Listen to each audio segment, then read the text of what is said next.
ఓం శ్రీ పరమాత్మనే నమః. శ్రీమద్ భగవద్గీత 10వ అధ్యాయం విభూతి యోగం. ఈరోజు మనం 17, 18 శ్లోకాలు చూద్దాం. అర్జునుడు చివరిగా కృష్ణుణ్ణి ప్రాధేయపడుతున్నాడు. ఏమని చూద్దాం. అదే 17th 17వ శ్లోకం. కథం విద్యామహం యోగిన్ త్వాం సదా పరిచింతయన్ కేషు కేషు చ భావేషు చింత్యోసి భగవన్మయా.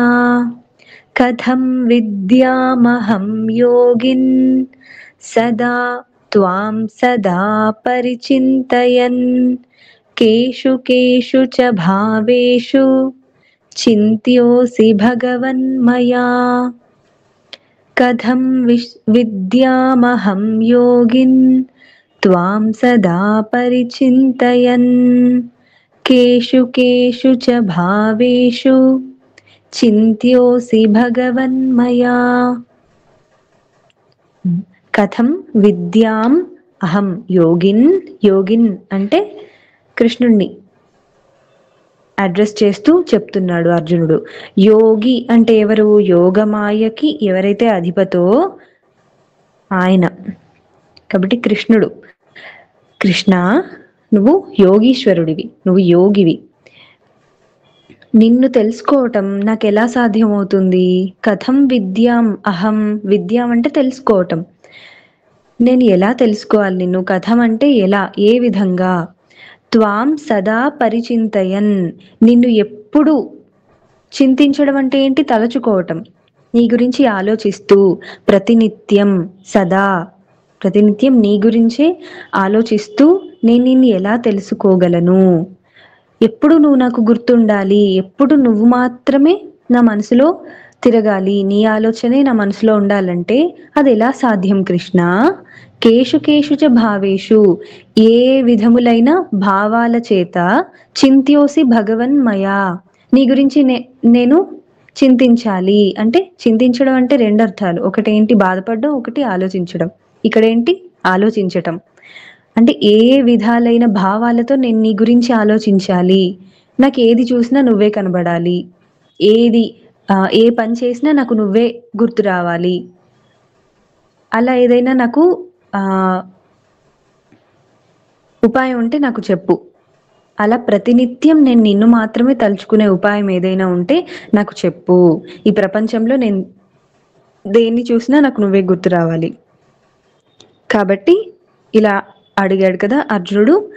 తర్వాత మనకి ఎన్నో విషయాలు చెప్తాడు. అసలు ఈ ప్రపంచంలో మనం ఏది చూసినా కూడా మనకి అది భగవంతుడి యొక్క విభూతి అన్న ఆలోచన మనకు కూడా వస్తుంది. అంత గొప్ప వర్ణన, అంత వివరంగా మనకు కృష్ణుడు చెప్తాడు. భగవన్ మయా 18 చూద్దాం. ఇంకా ఏమడుగుతున్నాడు అర్జునుడు? విస్తరేణాత్మనో యోగం విభూతిం చ జనార్దన భూయః కథయ తృప్తిర్హి శృణ్వతో నాస్తి మే మృతం.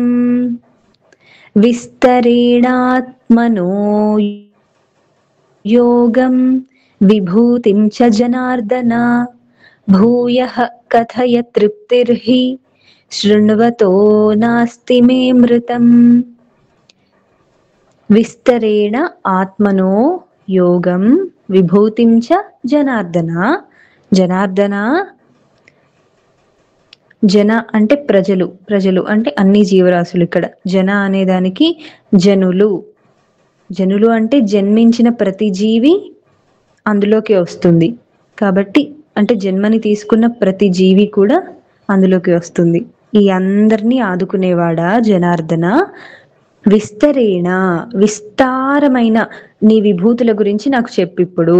విస్తారంగా అంటే ఈ ప్రపంచ వ్యాప్తంగా, అంటే విశ్వం అంతా వ్యాప్తించినటువంటి నీ యోగం, విభూతులు అన్నీ కూడా, నీ దివ్యమైన విభూతుల గురించి మొత్తం నాకు ఇప్పుడు చెప్పు. ఆత్మను అంటే నీ యొక్క, అని. భూయః కథయ అంటే ఇదివరకే కృష్ణుడు చెప్పాడు కదా! మనం 7వ అధ్యాయంలో చూసినా కూడా అందులో కూడా మనకి కృష్ణుడి అంటే భగవంతుడి యొక్క విభూతులనేవి ఈ ప్రపంచంలో ఏ ఏ రూపాల్లో ఉన్నాయని మనం చూసాం. కానీ అర్జునుడు ఇక్కడ మళ్ళీ అడుగుతున్నాడు. ఎందుకు ఇక పరిపూర్ణంగా నాకు నువ్వు తప్ప ఇంకేం గుర్తు రాకూడదు. నేను ఏది చూసినా నాకు నువ్వే గుర్తు రావాలి. మళ్ళీ చెప్పు.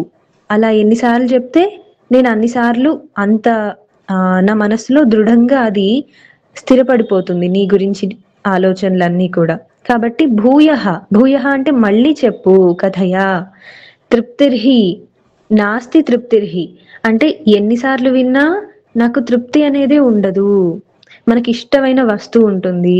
ఆ వస్తువుని మనము లేదంటే ఒక ఇష్టమైన బట్టలు ఉంటాయి.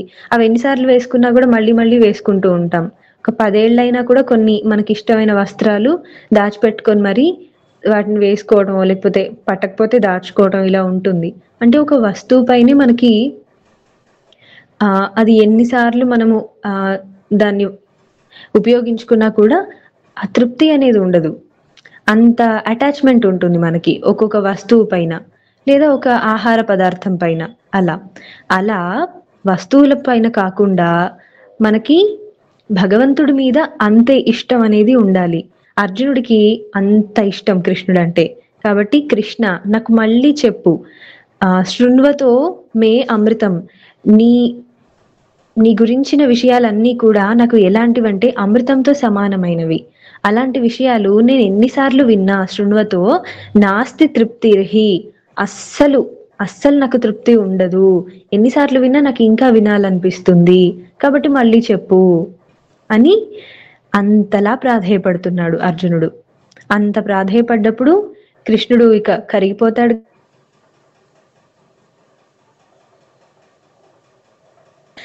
అవి మనము సోమవారం చూద్దాం. మళ్ళొకసారి శ్లోకం. విస్తరేణాత్మనో యోగం విభూతిం చ జనార్దన భూయః కథయ తృప్తిర్హి శృణ్వతో నాస్తి మే మృతం.